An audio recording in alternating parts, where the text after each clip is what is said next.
Welcome to the next lecture. This is fecal analysis preparation. This is still part of day one information, just the second part. Before we get started, it's worth talking a little bit about how important these steps are for proper OCP recovery. This is an extremely labor-intensive area of the lab. So this is why a lot of labs don't have parasitology departments, why they would send it out and let people who do this repeatedly over and over and then they get really good at it, let them do the analysis. Usually if your lab does have a parasitology department, you usually have one or two, maybe three dedicated parasitology techs. And studies show that that's way better than having techs rotate through the area because then you get fuzzy on it, you don't get as proficient, and then you put out more false negatives that way. So twice as many parasites are detected when you have dedicated personnel. Like I said, that experience is just really invaluable. And usually hospitals hold on tight to those really good experienced parasitology techs. So just like in the micro department, because this is a subset of micro, we do work under hoods, and it's usually a biological safety cabinet level 2 hood, which is or class 2, I'm sorry, which is illustration B here. Illustration A is a class 1 hood and C is class 3. So we always work under the hood with stool and any other specimen that comes in through the micro lab, even with fixed specimens. So we still need to use standard precautions even when it's an fixative. And what is standard precautions? Remember, it's treating every single specimen as if it were infectious with a bloodborne pathogen. So any virus, any fungus, any bacterium, and any parasite in there, we don't know if it has it, and so we're treating every single sample as if it has HIV or hepatitis B or C or Ebola even. I know that's extreme, but we always use coats and gloves, and the best way to practice standard precautions is of course proper hand hygiene. So even if the sample's in a fixative, and we'll talk about fixatives in a second, formalin can take days or weeks to kill some cysts or oocysts that are protected by a thick shell. So do not be lax just because it's in a solution. Do not think that it's dead or dried out, that it is no longer infectious, because it still could be. So I have two pictures. I know you're probably familiar with a hood and micro, but the most common one is the upper left-hand corner that you'd be using. So of course there's special filters in there that are filtering the air and special vents that are directing the airflow. So it's protecting you as the tech, and it's protecting the environment, and it's also protecting the specimen from contamination from the environment, because we don't want to introduce normal flora or you coughing onto a blood plate, of course, because then that would contaminate it. The bottom right hand corner is a class 3 hood, and this is very extreme. You probably won't come into contact with this, but you can see how much more involved it is.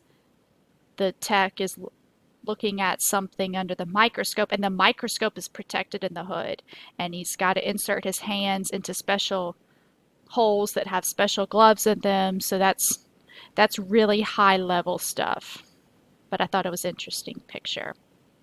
I want to mention here again, looking at these two texts, how important ergonomics is in all areas of the lab, but especially when you're doing something like sitting in a chair at a hood for an extended period of time.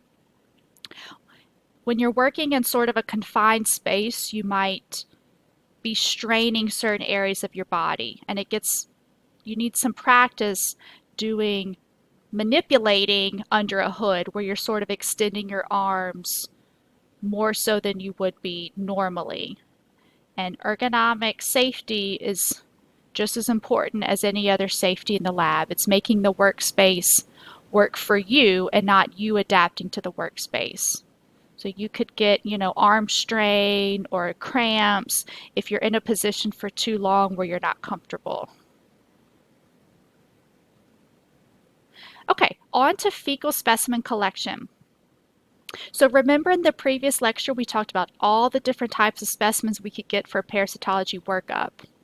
And I'm not going to talk in detail with those specimens like we are feces, because feces is definitely the most common specimen we would get. And as we talk about each parasite individually and a special specimen might come along, then I'll address that as we get to it. But this whole lecture is just about the fecal specimen. So ideally, the physician needs to order a series of 3 specimens collected within about 10 days, spaced about a couple days apart. So what this means is that the patient doesn't just collect one sample and then it gets tested, and then if it's negative, that's the end of that. Because why? The parasites have intermittent shedding. So just because you collected a sample today at noon doesn't mean you, and it's negative, doesn't mean you don't have a parasite.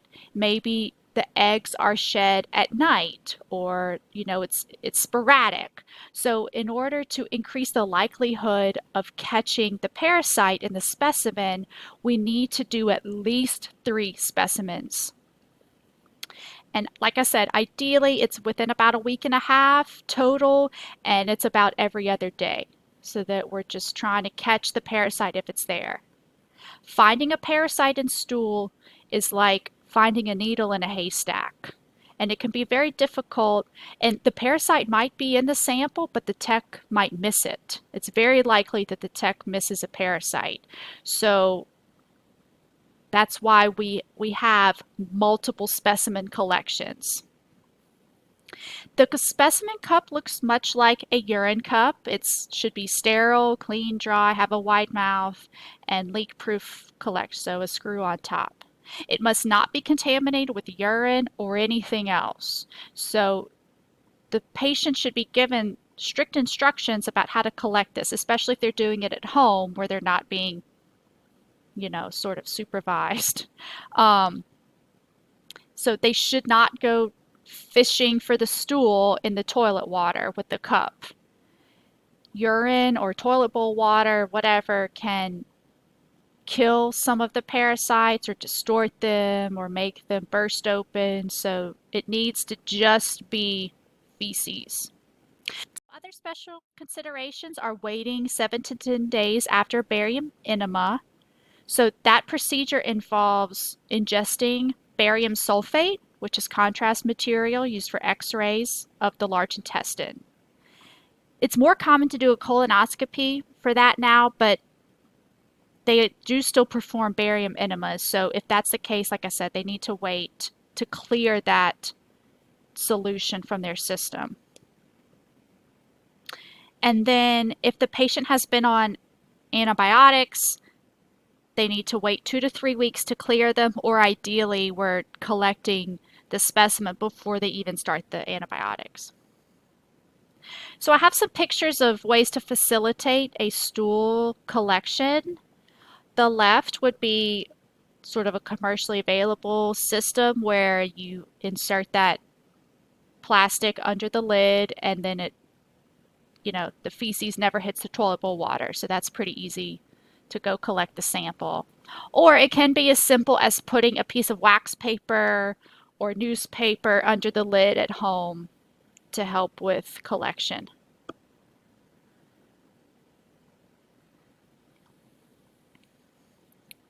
Okay, so the sample's been collected. In the lab, we're going to use some fixatives or preservatives. We're going to add this to the specimen.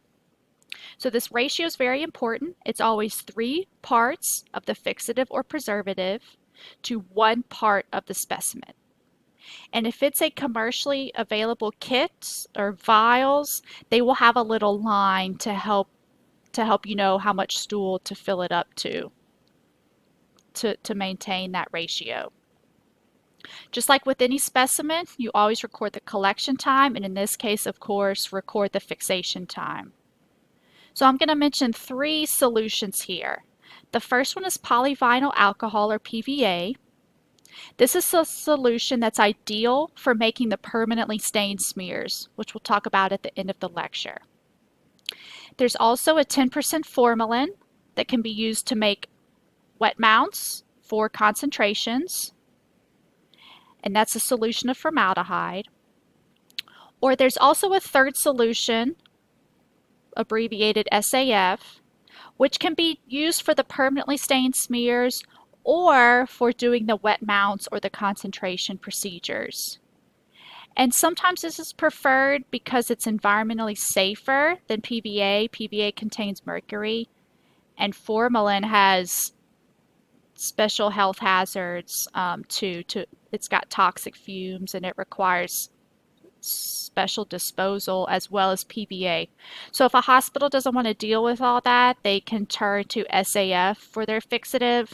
However, PVA is really the best for the permanently stained smears. It really preserves the parasites perfectly, and it gets well adhered to the slide. So it's got some plastics in there that help it adhere to the slide. If you're using SAF, you have to add some albumin to facilitate the adherence to the slide for making the smears. But anyway, a lab can choose whether to do both PVA and formalin or to just do SAF. So here's a picture of a set of vials that the patient might be sent home with, or that we might have in the lab for when we get the stool specimens. So one vial would have formalin and the other vial would have PVA, and there's a line on there as to how far to fill the stool sample up to. And you can see it's got a little scooper in the cap to help with the collection.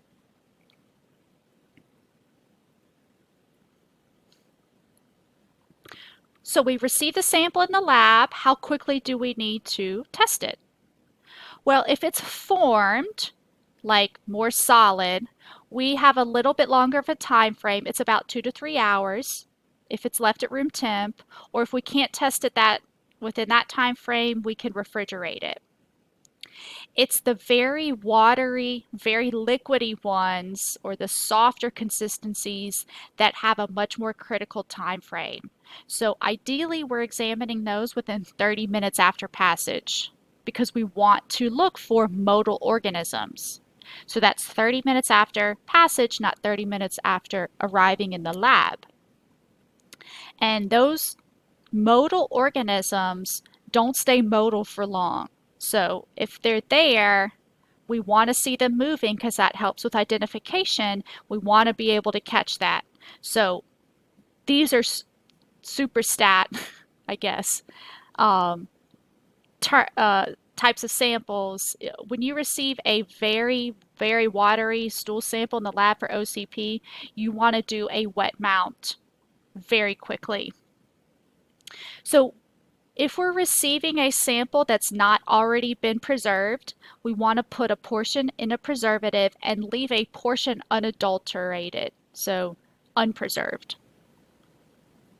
But if we already get the vials that the patient put their stool in the preservatives, then of course there's nothing we can do about not having an unadulterated sample. So just like urinalysis, where you do a macroscopic exam, like the physical exam, and then you spin it down and do the microscopics, we're sort of doing the same thing here, where we do the gross exam, or the macroscopic, and then followed by the microscopic. With the microscopic, there's 3 major steps. We do a direct wet mount from usually fresh samples. We usually don't do a direct wet mount from fixed samples. It's usually from fresh, meaning unadulterated. And we're going to mix a little bit in saline and a little bit in iodine. Then we're going to concentrate the specimen and make a wet mount from the concentrated sample. And we're also going to make a permanently stained smear. So starting with the macroscopic exam, if you're lucky enough, this would be very rare, but maybe in your lifetime you get to actually get a stool sample that contains an intact worm in it.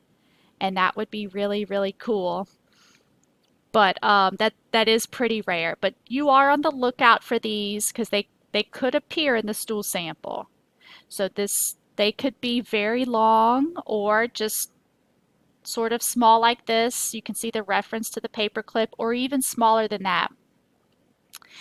This bottom picture is a picture of a tapeworm, and proglottids, I've mentioned this word here, those are the individual segments of a tapeworm. So if you can imagine a strip of Scotch tape, and every so often there's the little line in there to tell you where to cut it, each of those segments would be a proglottid, and that is almost exactly what a tapeworm looks like. So you would definitely note those things if you see them, but more commonly you're just noting consistency and color.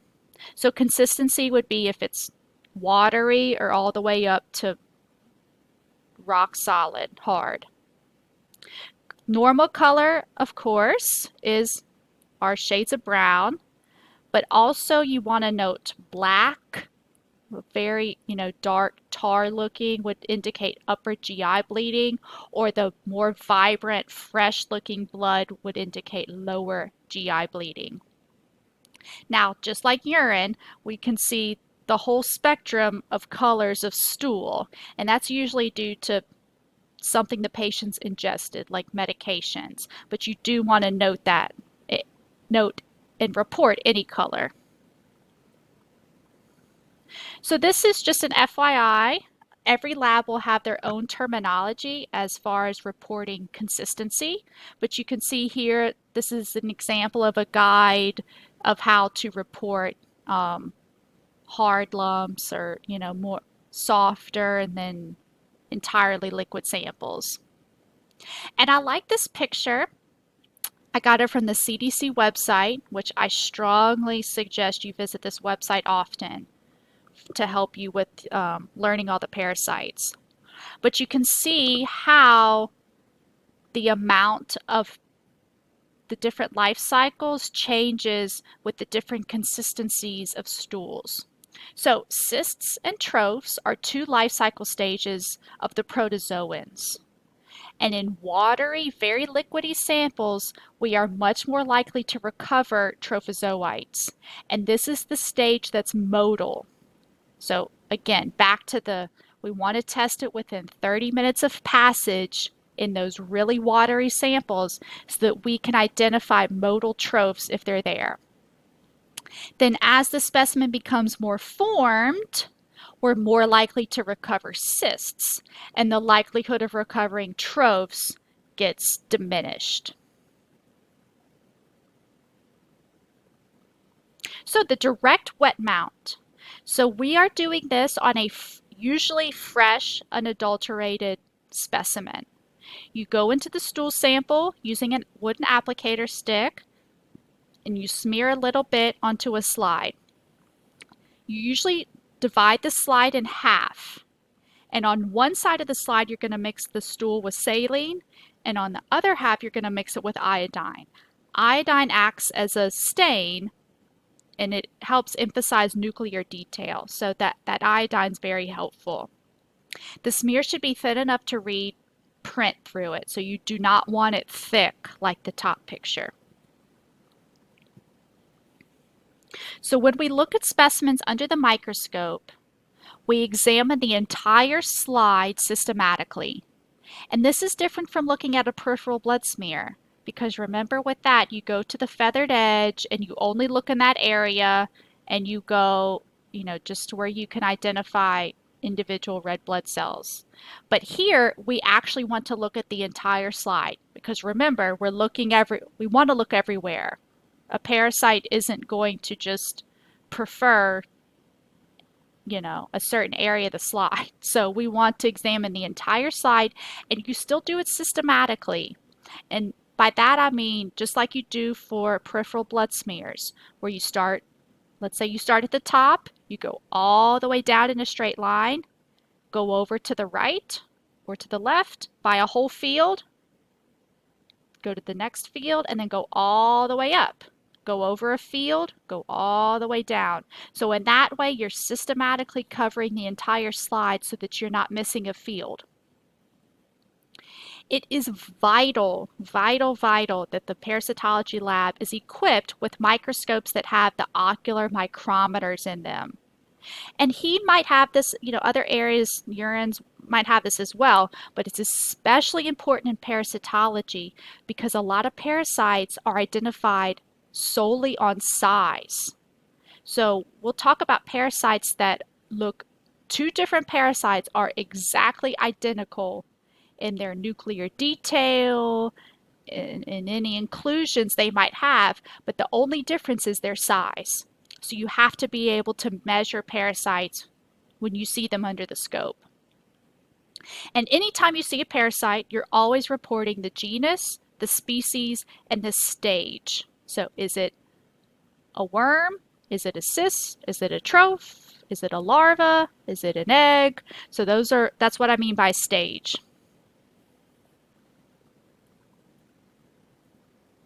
On to the concentration techniques. So of course the term concentration means we're going to either spin down the sample or use another technique called flotation, but we're concentrating the parasites in a smaller volume. And hopefully we are removing all the fecal debris, because you will notice when we start to look at the slides how much debris is in the feces, and you can probably already imagine that already. And what we're looking for is a needle in the haystack. So we've got to be able to remove as much debris as possible. This can be done on fresh or formalin-fixed specimens. And just like when we did the direct wet mount, we can view it with saline and iodine. Now, these procedures will kill the trophozoite life cycle stage. The trophs cannot withstand the specific gravity of the solutions. So we will not see trophs when we do concentration techniques. What we will see are everything else, usually the cysts, the larva, eggs. So two methods we will discuss, sedimentation and flotation. Both are based on differences in the specific gravity between the parasites and the concentrating solution. So if you recall from your analysis, specific gravity is the ratio of the density of a substance to the density of water. So keyword here basically is density, the mass of it, how dense is it. Starting with sedimentation, in this concentration technique, the parasites are going to be in the sediment or at the bottom of the tube. So that's easy to remember. First, we will take the stool and mix it with a little bit of saline or water, centrifuge it, decant, and the solution we're adding, two solutions, are formalin and ethyl acetate. So it's commonly abbreviated just FEA. We will mix it, invert the tube and centrifuge it. So after that, the sediment will contain the parasites all the way at the bottom. The formalin will be above that. Hopefully all the fecal debris will be above the formalin, and the ethyl acetate will be at the top. This technique uses solutions of lower specific gravity than the parasites. So the solutions have a lower specific gravity, meaning they're less dense, meaning they are above the parasites, and the parasites are heavier. This technique is preferred over flotation, usually, because it's less prone to technical errors. It's easier for the techs to do, and it provides very good recovery of the parasites. However, the downside is that it's more likely to contain more fecal debris. Flotation gives a cleaner specimen. It removes more debris. But in any case, this is the more common technique to use. So after you make the sediment, you would prepare wet mount using saline and iodine separately of of a piece of the sediment that you go and get at the bottom. The other concentration technique is the flotation technique. So as its name implies, the parasites are going to be floating at the top. So just like sedimentation, we take some feces and suspend it in saline or water. We centrifuge it, and the solution we use for this one is called zinc sulfate. So we add that to the sediment. And it says mix and let sit or centrifuge. Usually the techs just let it sit on the counter for a specific period of time. And as it sits, the parasites will float to the top. So then the parasites are floating at the top. You see this cute picture I found on the internet. And what you do is you take either a cover slip or a slide and you just touch it to the top of the tube. And you've collected the parasites in that way, and then you can examine them under the scope. Now you'll notice, let me go back to this picture, you sort of overflow the tube with zinc sulfate. Not enough to let it run down the side of the tube, but you overfill it just enough to where it creates this mound of liquid, this dome of liquid at the top. And that makes it easier for you, the tech, to take the slide and just touch it to the top of the mound to get the parasites. And then all the debris is down at the bottom. This technique uses solutions of, what do you think goes here? Higher specific gravity than that of the parasites. So the zinc sulfate is denser. It's got a higher specific gravity than the parasites. So it's below, it sinks heavier than the parasites do. So as I mentioned, this provides a more clean specimen. It removes way more debris than sedimentation. However, it is a little bit more technically involved, and it is possible to miss some parasites this way. So there are very large eggs, very dense eggs of some of our helminth parasites, and those will be heavier than the zinc sulfate, and they can sink to the bottom. There's also operculated eggs that we'll talk about, and an operculum is like a little door or little hatch on the egg, and if that opens up, then those eggs will also sink to the bottom. But this is most useful for the protozoan cysts. The last thing to do is to make a permanently stained smear on every single stool specimen we get. And back to our preservatives, remember we're using PVA, preservative, usually, to make the permanently stained smears. This is like your confirmatory. So if you were to see anything in the direct wet mount or doing the concentration techniques and making a wet mount, you would need to look at your permanently stained smears to confirm that diagnosis. Particularly important for idea protozoan cysts and trophs because those are very hard to see, and we can go to oil immersion with our permanently stained smears and really get a good look at it. And of course the staining helps. We can see nuclear detail, any internal structures, and of course measure the size of it. The two most common stains are iron hematoxylin and trichrome, with trichrome being the more common of the two. So after it's stained, the tech scans on thick and thin areas on low power. They go to 10, 40, and then go to oil immersion. They need to spend about 10 to 15 minutes per slide, which doesn't sound like a lot, but that's much longer than techs are spending on peripheral blood smears. And it's actually a very long time when you're just looking at one slide. So OCP examination is time consuming.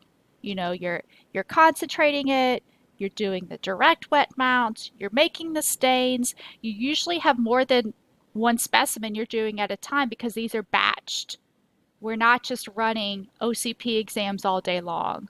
You know, they'll wait and do them, start it every morning or something like that. So just like micro, these aren't stat procedures. OCP results may not be ready for 48 hours. So this is the last slide for this lecture. I do want to mention, just as a little bit of an FYI, this will come out again for a couple parasites. There are some antigen testing kits available for some parasites, and these are very quick immunoassays contained in test kits. So just like, we have it's like a quick pregnancy test or a quick HIV test. It's much faster than doing this whole OCP workup. Now, it's not available for everything, but there is antigen testing available for Cryptosporidium, Entamoeba histolytica, Giardia, and Trichomonas vaginalis, as well as doing blood or serum testing for Plasmodium. So as those become more widely used and as they come up in this lecture, I'll refer to them, but I did want you to know that there are quick little antigen testing kits that can be done for some of our parasites. Okay, this is the end of the lecture.